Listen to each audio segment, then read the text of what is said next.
pada pertemuan kali ini Pak Alvan ya, sebelum melakukan observasi atau coaching, ya, saya di sini sebagai observer akan berdiskusi tentang rubrik penilaian antara coach dan coaching. Nantinya akan saya amati apakah sudah sesuai dengan rubrik penilaian atau tidak. Yang pertama, apakah sudah sesuai dengan alur tirta nantinya. Kemudian apakah sudah Bapak Alvan ini sudah menerapkan alur tirta atau belum. Kemudian Bapak Alvan sudah memberikan pertanyaan yang berbobot atau tidak. Kemudian Bapak juga nantinya saat coaching bisa merespon aktif atau tidak ketika bersama dengan coaching. Dan yang terakhir, tak lupa juga Pak Alvan nantinya bisa menyesuaikan dengan prinsip coaching, diantaranya yakni kemitraan, kemudian proses yang kreatif, dan memaksimalkan potensi. Baik Pak Alvan, untuk pertanyaan yang pertama, sebelum kegiatan observasi atau coaching, saya ingin bertanya. Yang pertama yakni kompetensi apa yang ingin Bapak kembangkan nantinya saat coaching? Tentu dari beberapa kompetensi tersebut yang ingin saya kembangkan, yaitu tentang menggali potensi dan memberikan pertanyaan yang berbobot. Baik, selanjutnya pertanyaan kedua yakni kompetensi mana yang akan Bapak kembangkan lebih spesifik saat observasi nanti? Tentu yang lebih spesifik lagi adalah tentang berkaitan dengan mendengarkan aktif. Jadi bagaimana saya bisa mengikuti alur dari awal sampai selesai tersebut dengan baik. Baik, pertanyaan yang ketiga yakni indikator yang bagaimana yang diinginkan oleh Pak Alvan pada coaching kali ini? Itu indikatornya adalah bagaimana bisa menerapkan alur tirta dengan baik, dengan runtut, dan bagaimana caranya dapat menggali potensi dari coaching. Baik, terima kasih Pak Alvan. Sebelumnya semoga sesi coaching kali ini bisa berjalan lancar sesuai dengan harapan Pak Alvan. Terima kasih. Apa kabar hari ini? Alhamdulillah baik, sehat Pak Alvan di hari ini. Saya kemarin kok dapat WA Pak Cahyo ingin ketemu saya. Ada apa Pak Cahyo? Iya, saya itu agak kepikiran sebenarnya, bukan galau tapi kepikiran gitu Pak Alvan. Saya ini ingin menceritakan sesuatu sebenarnya, tapi agak malu gitu saya. Oh iya, baik Pak Cahyo. Bisa Anda ceritakan lebih detail mengenai masalah apa yang Pak Cahyo alami? Saya ini punya masalah gini loh Pak. Saya kan sebagai guru sering tampil di depan, sering presentasi lah bahasa gaulnya itu. Saat presentasi itu saya itu sering gugup, tidak pede, dan tidak fokus, intinya seperti itulah. Kurang apa ini? Hati saya itu kurang sek gitu kalau presentasi. Jadi intinya Pak Cahyo ini waktu presentasi seringkali gugup gitu ya? Iya Pak Alvan. Jadi saya ingin konsultasi masalah itulah sama Pak Alvan. Mari Pak Cahyo, masalah Anda mari kita selesaikan dengan alur tirta. Dan pertama mari kita mulai tahapan kita hari ini dari tahapan tujuan. Ya, dari tujuan tersebut bisakah Anda ceritakan kapan terakhir kali Anda merasa gugup ketika melakukan presentasi? Saya presentasi itu insya Allah itu minggu lalu saya saat mempresentasikan proyek ya, itu di depan tim manajemen.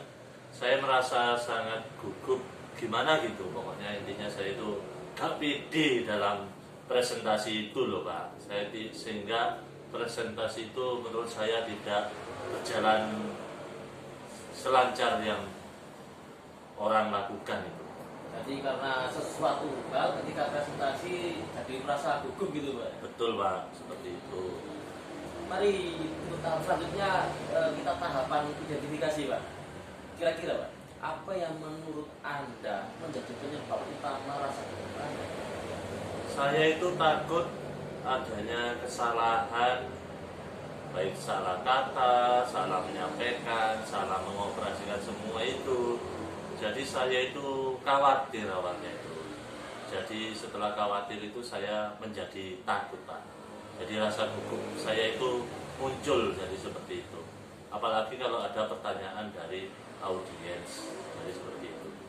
Jadi kita sudah mengidentifikasi beberapa penyebab rasa gugup Bapak ya, dari mulai rasa takut, salah kata. Jadi beberapa penyebab tersebut, Pak, itu tadi yang sudah kita identifikasi. Jadi untuk sekarang, Pak, kita masuk ke tahap rencana. Apa yang menurut Anda bisa membantu untuk mengurangi rasa gugup tersebut? Saya mungkin yang membantu saya itu saya mempersiapkan materinya dengan baik dan berlatih untuk menjawab pertanyaan-pertanyaan dari audiensi itu, Pak. Yang saya lakukan itu. Jadi harus banyak latih gitu, Pak ya. Baik. Itu ide yang bagus, Pak. Tapi selain itu, Pak, ada beberapa teknik relaksasi yang bisa Anda coba. Seperti mungkin ambil nafas dalam, teknik pernapasan, keluarkan. Itu menunggu sampai Anda mungkin sedikit tenang, baru bisa mulai. Mungkin seperti itu, Pak. Misalkan, dan juga selain itu teknik seperti pernapasan tersebut, Pak, juga ada visualisasi positif dari teknik tersebut, Pak. Bagaimana menurut Anda, Pak? Ya, Pak, saya itu ingin mencoba teknik-teknik tersebut.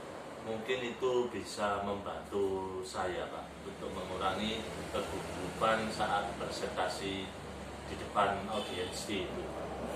Oke, baik, Pak. Kita lanjut ke tahapan tindakan, Pak. Mari kita buat rencana konkret, mulai dari mempersiapkan materi, latihan menjawab pertanyaan, dan mencoba teknik relaksasi. Kira-kira kapan Anda ingin menerapkan rencana ini? Saya mungkin mempersiapkan materi itu bisa hari ini, Pak. Berarti hari ini saya juga akan mencoba teknik relaksasi itu mungkin hari ini juga saya mau mencoba, Pak. Setelah ini, Pak. Iya, luar biasa, Pak Dayu. Saya yakin dengan rencana ini Anda bisa mengurangi rasa gugup Anda ketika presentasi, dan lambat laun jika terus dilatih juga akan semakin baik dan menguasai. Dan terakhir, Pak, kita masuk ke tahap aksi dan evaluasi. Mungkin kita akan ketemu lagi minggu depan untuk mengevaluasi kemajuan Anda. Bagaimana menurut Anda, Pak? Saya setuju, Pak Alfa. Minggu depan kalau ketemu dengan jenengan, saya setuju sekali karena itu saya rasa sangat membantu buat saya.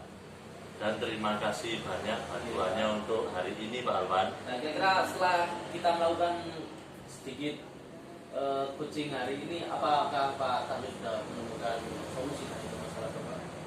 Sudah menemukan solusi dan perasaan saya lebih tenang gitu, Pak. Baik, terima kasih, Pak. Apa ada yang perlu ditanyakan lagi, Pak? Saya kira sudah itu saja, Pak Alvan. Terima kasih atas bantuannya. Ya.